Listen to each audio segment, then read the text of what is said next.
Bonjour, vous avez invoqué Sino et vous voulez savoir comment bien jouer et bien l'équiper? Alors cette vidéo est faite pour vous. Tout d'abord, Sino est un détenteur d'un œil divin électro et il manie la lance pour électriser les fesses de ses ennemis avec un puissant tonnerre d'Égypte. Pour ses attaques normales, il tape. Pour son attaque chargée, il tape plus fort et il charge en ligne droite. Sa compétence élémentaire, Ride traversée abyssale, Sino effectue un assaut rapide infligeant des dégâts électro aux ennemis en chemin. C'est tout. Son déchaînement élémentaire, liturgie, rapidité, lupine, Sino se fait posséder par un esprit malin et se transforme en éclaireur qui sermente. Les dégâts infligés par les attaques normales chargées ou bougeantes de Sino sont convertis en dégâts électro. La maîtrise élémentaire et la résistance à l'interruption de Sino augmentent et il devient immunisé contre les dégâts infligés par les réactions d'électrocution. Comme ça vous pouvez taper dans l'eau sans problème. La compétence élémentaire déclenche à la place un gros fracas qui inflige des dégâts électro de zone et prolonge la durée du déchaînement. Les effets cessent lorsque Sino quitte le champ de bataille ou après une durée de 18 secondes et c'est long. Très long.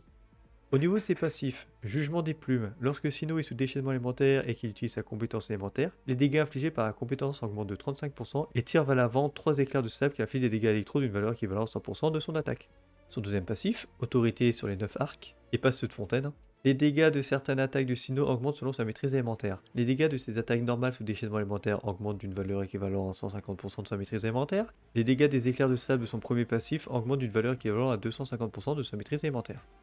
Au niveau de ces constellations, nous sommes les habitants du désert, c'est-à-dire que nous n'avons pas d'argent, alors on va pas parler des constellations ici. Bien connu que les habitants du désert n'ont pas de fric. Pour ses armes, nous avons le bâton des sables écarlates, c'est son arme de signature et l'option la plus puissante sur lui. Avec cette arme, Sino gagne beaucoup de taux critiques, 44,1%, c'est pas rien. Mais surtout, il peut convertir sa maîtrise élémentaire en attaque, ce qui permet d'augmenter les dégâts de l'intégralité de son kit. Pour les autres armes 5 étoiles, nous avons la lance de Jadélé. L'arme possède une bonne attaque de base, offre du taux critique et un bonus sur les dégâts d'attaque. Stacker le passif est facile puisque Sino reste longtemps sur le terrain.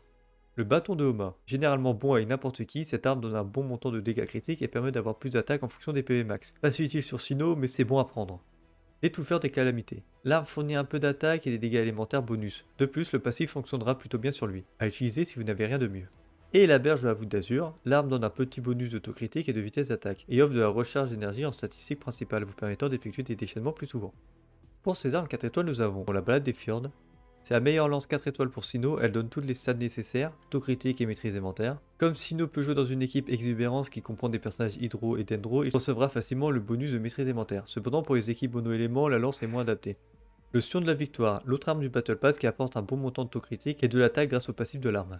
La lance de roche noire. L'arme donne un bonus de dégâts critiques élevé et augmente passivement la puissance d'attaque pour chaque ennemi tué. Pas super efficace contre des boss ou certains étages des abysses, quand il y a peu de mobs par exemple. Le fléau du dragon. C'est une bonne option si cette lance est R5 et que vous envisagez de jouer Sino dans des équipes exubérance, surcharge ou aussi suractivation, en présence de supports et des capacités qui agissent en dehors du terrain. C'est plus facile dans ce cas-là. Pour ces armes free-to-play, nous avons la lance en croix de Kitane.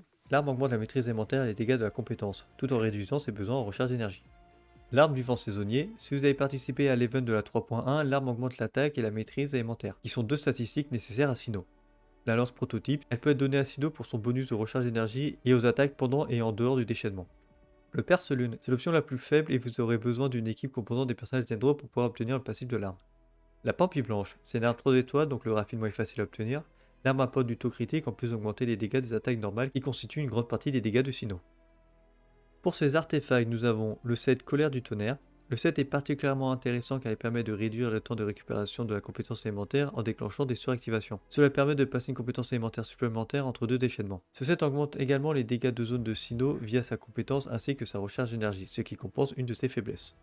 Le set Rêve Doré, c'est un excellent set qui apporte beaucoup de maîtrise élémentaire utile dans le kit de Sino. L'effet du set est maximisé s'il y a plus de 2 personnages électro et gagne en puissance avec son arme de signature. Il s'agit de son meilleur set pour les dégâts personnels mono-cible.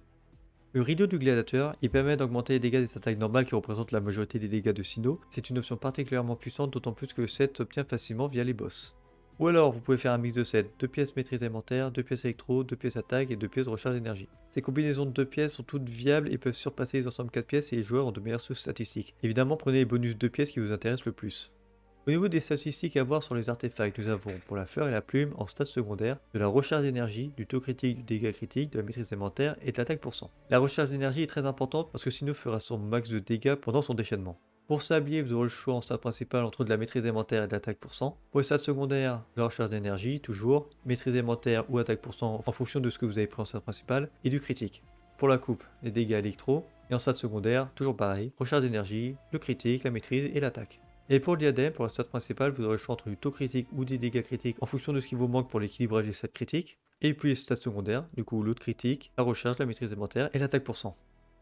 Au niveau de ses équipes, Sino il en a pas des masses. On va commencer par la team suractivation. Dans ce cas-là, c'est Sino qui fera normalement le maximum de dégâts, puisqu'il sera boosté par l'élément Dendro. En personnage Dendro, il vous faudra du coup un bon applicateur off-field, puisque Sino restera longtemps sur le terrain. Généralement, c'est Naïda le meilleur, ou Baishu. Baishu peut faire l'affaire aussi si vous l'avez. Mais si vous avez Naïda, comme ça vous êtes sûr d'avoir une application constante et sur une longue durée. Bon, si vous avez ni Baishu ni Naïda, Coller et le voyageur feront l'affaire, même si c'est moins génial. Pour le personnage électro, Fischl, puisque elle peut poser son hausse pendant une bonne durée et puis faire sa vie ailleurs. Comme ça, Sino reste sur le terrain à taper avec l'oiseau. Si vous n'avez pas Fischl ou qu'elle n'est pas bien investie, Yamiko peut faire l'affaire. C'est la version 5 étoiles de Fischl, grosso merdo. Ou Beidou en 4 étoiles qui peut aussi être intéressante avec son déchaînement. Et sinon, vous pouvez mettre un personnage électro soigneur, Kuki Shinobu ou Dori, qui pourront faire le travail si vous avez besoin de soins. Dori permet de régénérer aussi de l'énergie, donc ça peut être intéressant, même si Dori n'est pas très populaire parce qu'elle est naze. Et pour le dernier personnage, je vous conseille le Zong si vous l'avez pour son énorme bouclier, puisque Sino est assez sensible à l'interruption. Et puis comme son déchaînement dure longtemps, vaut mieux avoir une protection sur une longue durée. Si vous n'avez pas le Zong, c'est pas grave.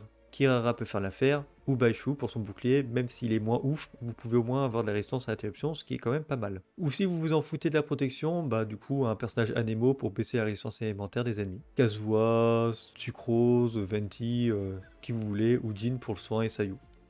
Pour la team exubérance, dans ce cas-là, ça sera les noyaux Dendro qui feront plus de dégâts, donc l'application Dendro devient plus intéressante encore. Naïda est encore conseillé, Baishu pourquoi pas, le voyageur est collé. Comme Sino aime rester longtemps sur le terrain, pour le personnage Hydro, vous allez opter plutôt pour Xingqiu et Yelan, qui ont un déchaînement qui sont coordonnés avec les attaques de Sino, donc c'est plus intéressant. Si vous les avez pas, Mona peut faire l'affaire. Kokomi, plutôt intéressante pour son soin, et Barbara, si vraiment c'est l'ultime dash, mais prenez les autres options si vous les avez. Et pour le dernier personnage, c'est assez flexible. Soit vous partez sur la protection avec le Zong, soit vous partez sur Kuki Shinobu pour les soins. Beidou, elle a un petit bouclier selon le niveau de constellation que vous avez, donc ça peut le faire aussi. Ou un personnage Anemo pour la baisse de résistance élémentaire, même si c'est moins intéressant, puisqu'ils ne peuvent pas baisser la résistance Dendro, puisque l'élément Dendro ne peut pas être dispersé. Donc vous augmenterez les dégâts personnels de Sino, et pas les dégâts des noyaux. Et comme ça constitue la majorité des dégâts, vous perdez peut-être un peu en intérêt. Enfin, c'est plus intéressant de prendre un autre personnage du coup. Sauf si Sino est bien investi qui fait mal. Et que l'exubérance sera là juste pour apporter un peu plus de dégâts.